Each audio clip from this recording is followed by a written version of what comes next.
भारत देश 80वो स्वातंत्र्य दीस मनयता 15 ऑगस्टाक भारताक स्वातंत्र्य मेळून 80 वर्सां पुराय जाता आनी ते फाटभुंयेचेर आमी जर पळयत जाल्यार आझाद मैदानार एक एक्झिबिशन लायलां। हेची फाटभुंय अशी की तिरंगा जो आमचो नॅशनल फ्लॅग आसा त्या सगळ्या तिरंगाचो इतिहास नेमको कितें, तो तिरंगा नेमको कसो घडलो, खंयच्यान स्टार्ट जालें, खंयसर एंड जालें आनी तो नॅशनल फ्लॅग म्हणून मान्यताय ताका कशी मेळ्ळी ह्या संदर्भांतलें। आनी दुसरी गजाल म्हळ्यार वंदे मातरम ह्या गिताक 150 वर्सां पुराय जाता आनी बंकिमचंद्र चॅटर्जी हाणें हें गीत बरयलां। हांच्यांनी बरयल्लें वंदे मातरम ह्या गिताक खरें म्हटल्यार एक नॅशनल सॉंगाचो दर्जो मेळ्ळो आनी त्या सॉंगाक अंदू 150 वर्सां पुराय जाता आनी ते फाटभुंयेचेर आझाद मैदानाचेर मिनिस्ट्री ऑफ आर्ट एंड कल्चरान एक एक्झिबिशन बरयलां।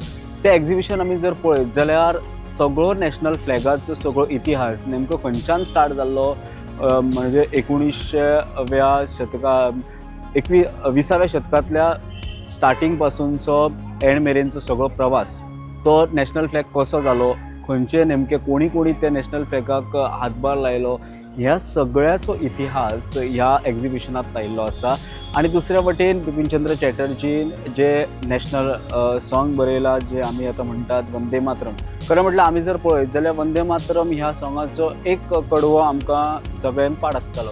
मात फाटल्या कांय दिसांनी तिचो प्रचार जालो, पार्लमेंटान तेचें बील आयलें आनी तें बील मान्यताय जालें आनी ह्या सगळ्या फाटभुंयेचेर आमी जर पळयत जाल्यार वंदे मातरम ह्या सॉंगाक एक दर्जो मेळ्ळो। त्या वंदे मातरम सॉंगाक अंदू 150 वर्सां पुराय जाता आनी ते फाटभुंयेचेर आमी जर पळयत जाल्यार तेचो सगळो प्रवास आयज एक्झिबिशनाक हे लायिल्लो आसा।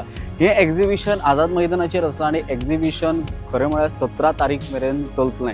सो सगळ्यांक एक रिक्वेस्ट आसा, येवचे नॅशनल एंथम आनी सगळी जी प्रक्रिया आसा नॅशनलाची, तातूंत तिरंगा आसा, हे वंदे मातरम आसा, ह्या सगळो इतिहास जाणून घेवचो आनी नॅशन बिल्डिंगा खातीर म्हत्वाचो हातभार तुमच्या खातीर लागतलो, जेणे करून जे ज्ञान आसतलें, जे सगळे जी गोश्टी आसतले ते आपल्या पर्यंत येतले आनी ते हो समाज घडोवपाक खूब फायदेशीर ठरतले।